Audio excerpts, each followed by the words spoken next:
বলা হয়েছে তোমরা কখনো হতাশ হবে না, কারণ তাকদির লেখা হয়ে গেছে, হতাশ হওয়ার কোনো কারণ নাই। একটা প্রবণতা আমরা সমাজে দেখছি আত্মহত্যার। ইয়াং জেনারেশনকে আমরা নসিহত করবো যে ভুলেও নিজের জীবনকে বিসর্জন দিতে যাবেন। আল্লাহ রাব্বুল আলামিন আপনাদেরকে সৃষ্টি করেছেন তার ইবাদত করার জন্য এবং তার জমিনে তার দিনটাকে প্রতিষ্ঠা করার জন্য। খেলায় খেলায় আপনার জীবনটা নষ্ট করবেন না, ঠিক আছে ভাই? আল্লাহ বোঝার তৌফিক দান করেন। বলা হয়েছে তোমরা কখনো হতাশ হবে না, কারণ তাকদির লেখা হয়ে গেছে, হতাশ হওয়ার কোনো কারণ নাই। একটা প্রবণতা আমরা সমাজে দেখছি আত্মহত্যার।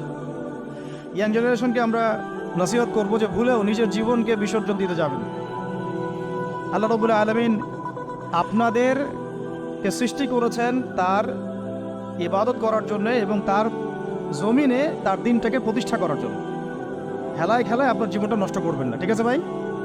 আল্লাহ বোঝার তৌফিক দান করেন।